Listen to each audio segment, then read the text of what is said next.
The governors, including Guam's Eddie Calvo, are here complaining about the sequester during their annual winter meeting. But President Obama and Hill Republicans have had no face-to-face talks on the cuts as of Monday.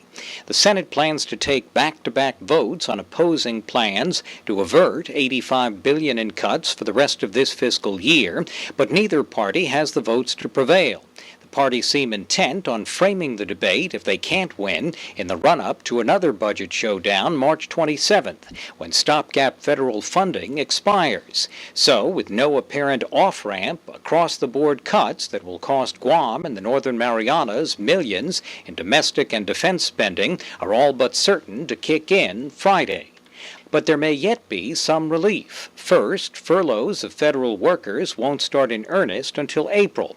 Agriculture Secretary Tom Vilsack told reporters here labor contracts require furlough notice. But if it's 30 days, and we start having furloughs 30 days from now, that's going to have some impact. The markets will react to it. I mean, it's a bad situation. The best way to avoid this is for Congress to give us the authority to do what we would normally do in budget situations, which is to move money around, which we can't do, or solve the problem and pass deficit reduction. Which the GOP and White House have failed to do since before the automatic sequester was enacted in 2011 as part of a debt ceiling bill to force compromise. It hasn't worked. House Republicans are considering extending stopgap government funding through the rest of the fiscal year, but at the lower levels imposed by the sequester, but maybe with more budgeting flexibility for the Pentagon. Senate Republicans may also offer more line-item flexibility for the agencies, but leave the sequester in place, pending any changes by the next showdown in March. Vilsack, like many agency chiefs, is not happy. Congress has the capacity, and I think the responsibility ultimately, to solve this problem.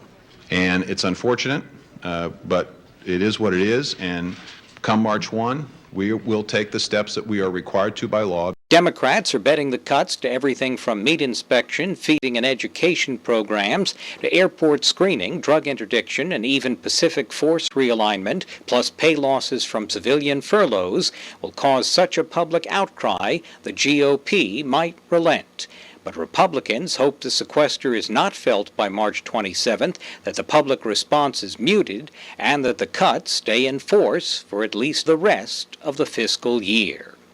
On Capitol Hill, Matt Kay for PNC News.